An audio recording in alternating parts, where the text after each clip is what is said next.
Hello everyone, Irish Commander here for a new video.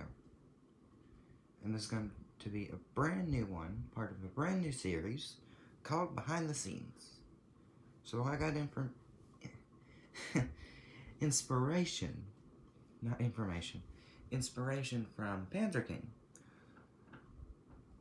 to do this series, and he even so I commented on the first video they did that I liked the idea of it and that I might try it. And he replied saying that he'd like me to, and that he likes customizations.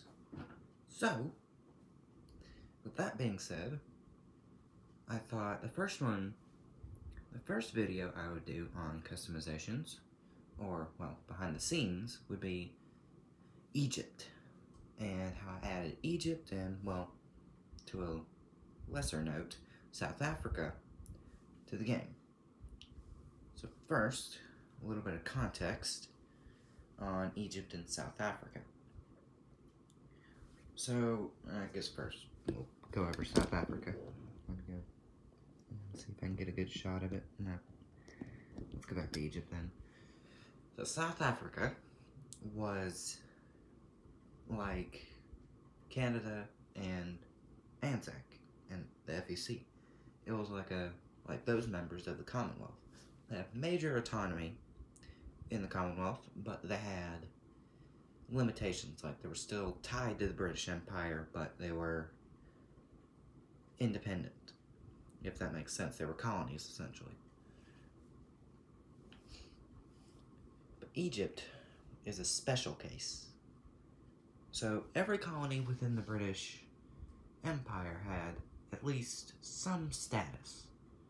Like Sudan down here, or Cyprus, they had autonomy, and they were their own nation. Like, they had their own flag, they had their own culture, and they had their own, well, they were basically independent, but in the eyes of the British, they were just another territory of theirs. But Egypt was a special case. After the end of the First World War, there was a revolution, an uprising in Egypt, wanting independence from the British. So the British made a deal with them. Since the Egyptians were not happy with the lower level of autonomy, rather than the higher levels like South Africa and India, the British made a deal that they would give them more autonomy than of which they currently had, but they would not be on the same level as the other nations like Canada and South Africa. So they were kind of in the middle. So they were in the middle. They were in between being a higher level Commonwealth nation and a lower level Commonwealth nation. So that's why Egypt is even on here in the first place, because they are in the in-between region of being a higher level Commonwealth and a lower level Commonwealth member. So let's actually come back down here to South Africa for a moment. South Africa, I believe, was in version 1 of Global War 36. I wasn't actually a part. I haven't discovered. At the point that version 1 was launched, I was not into Global War 36. I was still learning about Risk and possibly even Axis and Allies at that point, but the point where I got in was version 2, as you may know from my earlier videos. So let's go back. So let's actually go into Egypt. Let's see what I have for it. So most of you may know that Transjordan is not a part of Egypt. But my point behind that is, well, if I don't give them at least 3 territories, they'll be like South Africa, which really, I haven't done much work on South Africa yet. And not much from it when I first bought them. Bought the roundels for them. They don't even have their own sets yet, which they will one day. They'll be just like Siam or the Spanish nationalists who don't really get to do much. So I gave them Transjordan because it's just right next door, and some part in history they did own it. I believe so.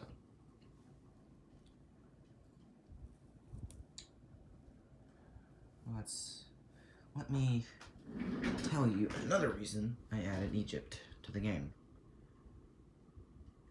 before we actually take a look at the pieces. So Egypt, so let's take a step backwards and look at the North African and Mediterranean front. So as you all know, at least once every game there will be at least one good battle in North Africa and the Mediterranean as a whole. And I love this front because it really adds the sense of a world war. When you think about, when most people generally think about World War II, they think about the German Blitzkrieg in Europe and the Japanese campaign in Asia, which those two wars did not really come to combine into a world war until 1941, when Japan declared war on the Allies and officially became a member of the Axis. So the point I'm trying to make here is that the African front adds that sense of an actual global conflict. Because as we all know, there was no fighting in the Americas because there was no Axis members there. And in Europe and Asia, we all know what happened there. But with Africa, back to Egypt and Africa, the British Empire, so, alright, I'm sorry, this is all over the place, but let me tell you why the British decided to break up their empire into the different dominions. The reason was because the British Empire is pretty big, and they cannot maintain all of that at once. Now that may surprise you, but you can't expect a little island to control a good portion of the world and not have to put in some kind of government into place in these other places. Australia and New Zealand were pretty easy to do. And then Far East Command. South Africa, I believe that they only got autonomy just a little bit before World War I started, and then Canada had it a little bit after the American Civil War. So they gave these areas autonomy to run these places. So that's where I'm coming from with my idea of Egypt. When you play the British in this game, you typically do the main British Empire, Far East Command, ANZAC, Canada. And then, with my customizations, South Africa and Egypt. So the reason I added Egypt and South Africa was to give sort of sense of realism, and when you play the British, it just adds to the historical accuracy when you're actually in a war room. So, let's actually take a look. Uh-oh, I bumped charts on my other table. So let's actually take a look at what the Egyptians have So when I purchased my pieces for Egypt, I wasn't sure what to buy. Because at the time, I did not know as many things about World War II as I do now. So I thought, okay, I'll buy a couple of infantry, small tanks, and some fighters. Well, I did that.